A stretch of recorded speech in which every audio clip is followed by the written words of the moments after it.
दोस्तों नमस्कार सबको।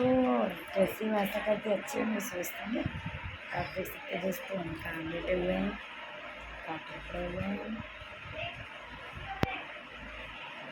दोस्तों सपोर्ट करो, सब्सक्राइब बढ़ाओ और वीडियो को लाइक सब्सक्राइब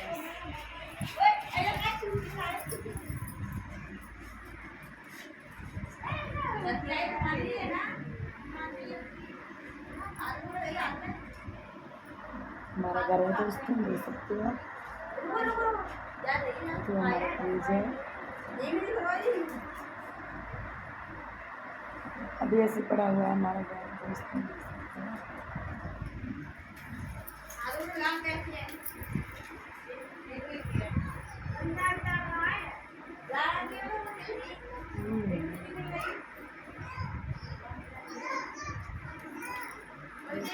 देख सकते हैं आप, मुझे बहुत ज़्यादा परेशान है।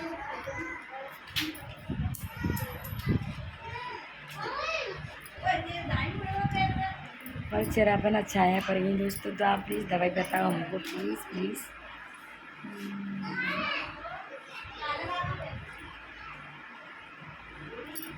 देख सकते हैं आप।